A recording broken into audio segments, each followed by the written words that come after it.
Tasty fish fry చేప fry కోసం అని చెప్పి చేపలను బాగా కడిగి ఉంచుకోవాలి.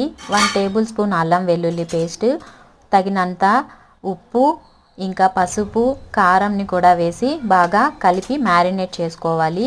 ఇప్పుడు ఒక దబ్బ నిమ్మకాయను కూడా ఇందులోనికి పిండుకోవాలి.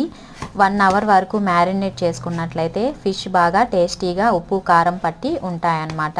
ఇప్పుడు మనము ఒక ఐరన్ తవాను తీసుకొని దాని మీదకు బటర్ను వేసుకున్నట్లయితే ఫిష్ ముక్కలకి మంచి టేస్ట్ వస్తుంది. ఇలా బటర్ బాగా కరిగిన తర్వాత మ్యారినేట్ అయినటువంటి ఫిష్ ముక్కలను దీని వైపుకి వేసుకొని బాగా వేపుకోవాలి. అటు ఇటు తిప్పుకుంటూ వేపుకోవాలి. నెమ్మదిగా తిప్పుకోవాలి, లేనట్టయితే ఫిష్ విరిగిపోయే ఛాన్స్ ఉంటుంది. సో ఇలా బాగా కాలినటువంటి ఫిష్ను మనము నిమ్మకాయ ఇంకా ఆనియన్స్తో తీసుకున్నట్లయితే చాలా టేస్టీగా ఉంటుంది, యమ్మీగా.